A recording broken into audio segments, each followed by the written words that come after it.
जय श्री बालाजी महाराज। बाबा के सभी भक्तों को जय श्री राम, जय श्री राम। आज मित्रों बात कर लेते हैं। देखिए, हम हनुमान चालीसा पढ़ते हैं हमेशा, और वैसे भी हमने सुना है, चाहे हनुमान चालीसा में है, वैसे तो लगभग ये हमें बातें हनुमान चालीसा से ही मिली हैं, जिसमें दोहा आता है, अष्ट सिद्धि नौ निधि के दाता, असबर दीन जानकी माता। यानी कि माता सीता ने हनुमान जी को अष्ट सिद्धि और नौ निधि का वरदान प्राप्त दिया उनको, और हनुमान जी को यह वरदान मिला। हम बात करते हैं आज कि अष्ट सिद्धि होती क्या है और नौ निधि होती क्या है, क्योंकि अष्ट सिद्धियां हमने पढ़ ली, देख ली, समझ ली कि वह सिद्धि का हनुमान जी को वरदान प्राप्त है, लेकिन हमें आज तक ये नहीं पता कि अष्ट सिद्धियां होती क्या है। इनमें से सबसे पहली जो सिद्धि आती है उसको बोलते हैं अणिमा। अणिमा एक ऐसी सिद्धि है, अणिमा यानी कि अणु, कि जिसके द्वारा, वैसे तो ये सिद्धियां सभी देवों को प्राप्त है और हनुमान जी को प्राप्त है, एक साधारण मनुष्य आज के युग में तो प्राप्त कर ही नहीं सकता है। तो अणु यानी अपना जो शरीर है उसको एक बिंदु अणु के समान कर लेना।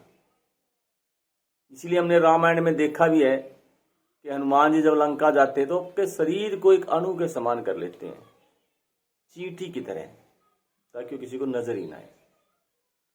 इन्हीं में से इसके ठीक विपरीत तो दूसरी सिद्धि प्राप्त है, महिमा, यानी कि विशाल। अपने शरीर को एक पहाड़ की तरह चाहे कितना भी विशाल कर ले। वो भी हमने देखा है कि हनुमान जी ने अपने शरीर को इतना बढ़ा लिया था, वो उनको सिद्धि प्राप्त थी। इसीलिए उसके बाद जो तीसरी सिद्धि आती है उसमें मित्रों, उस सिद्धि से क्या होता है कि हनुमान जी का जो शरीर है वो कितना भी उसको भारी कर सकते हैं, कितना भी वजन उसका बढ़ा सकते हैं। ये हनुमान जी के पास तीसरी सिद्धि है। उसके बाद जो 4 नंबर जो सिद्धि आती है उसको बोलते हैं गरिमा, यानी कि हनुमान जी अपने शरीर को हवा से भी ज्यादा हल्का करने की क्षमता रखते हैं, इसीलिए वो हवा में उड़ पाते हैं। और रामायण में हमें देखा हनुमान जी कैसे हवा के उड़ के गए, हवा से भी तेज, क्योंकि उनके पास सिद्धियां थी सारी। और अगली जो सिद्धि आती है वो एक ऐसी सिद्धि है कि बगैर किसी की इजाजत लिए, बगैर किसी के पूछे या बगैर किसी से डरे वो कहीं भी जा सकते हैं। हर जगह हनुमान जी जा सकते हैं। अब कहते हैं भाई यहाँ ये देव नहीं यहाँ ये नहीं जा सकते, ऐसा कुछ नहीं है। हनुमान जी हर जगह हनुमान जी जा सकते हैं, क्योंकि उनके पास ये सिद्धि ऐसी है कि जिससे हनुमान जी हर जगह जा सकते हैं।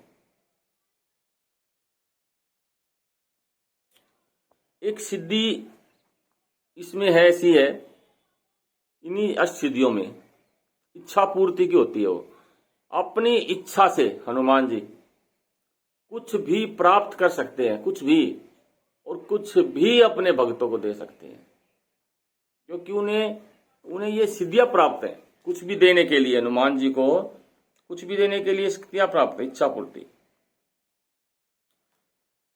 और एक सिद्धि और है जिसमें क्या होता है, हनुमान जी को, जिसको हम आज के युग में वशीकरण बोलते हैं, किसी को भी अपने वश में कर सकते हैं हनुमान जी, किसी को भी। एक सिद्धि और इसमें आवागमन, यानी कि हनुमान जी बेरोक टोक कहीं जा सकते हैं, कहीं से आ सकते हैं, कहीं पर भी उनके कोई रोक नहीं है, कोई टोक नहीं है। तो ये हनुमान जी की यह सिद्धि है। लेकिन मैं ये क्यों बता रहा हूं देखिए, जैसे तुलसीदास जी ने जो लिखा है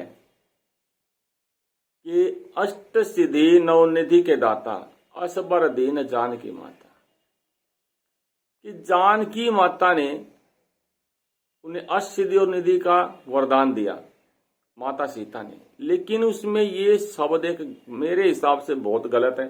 वो कैसे है? क्योंकि जब हनुमान जी लंका जाते हैं, वहां माता सीता से उनकी मुलाकात होती है पहली बार, लेकिन उससे पहले तो हनुमान जी उड़ के लंका पहुंचे हैं। लंका ने अपना रूप भी सक्षम किया है, यानी कि माता सीता जानकी से मिलने से पहले ही हनुमान जी को ये सब चीजें वरदान प्राप्त हैं। और ये वरदान कब प्राप्त हुए थे? ये प्रताप प्राप्त हुए थे जब हनुमान जी बाल रूप में बड़े नटखट थे, देवताओं को ऋषि मुनियों को सताते रहते थे।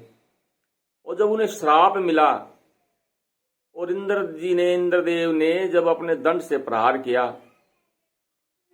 तब इनका नाम भी हनुमान जी पड़ा।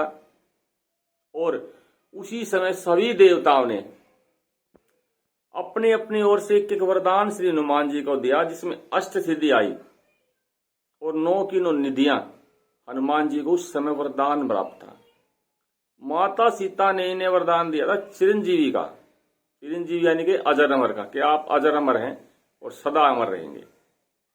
अभी तुलसीदास जी ने लिखा है या लिखने वालों ने लिखा है ये तो मुझे पता नहीं, लेकिन ये बातें इसमें गलत लिखी हुई है कि माता सीता ने दिया वरदान, क्योंकि वरदान तो उन्हें पहले से प्राप्त है। तो चलो, ये इस गलत सही का तो कोई मामला नहीं है हमारे लिए।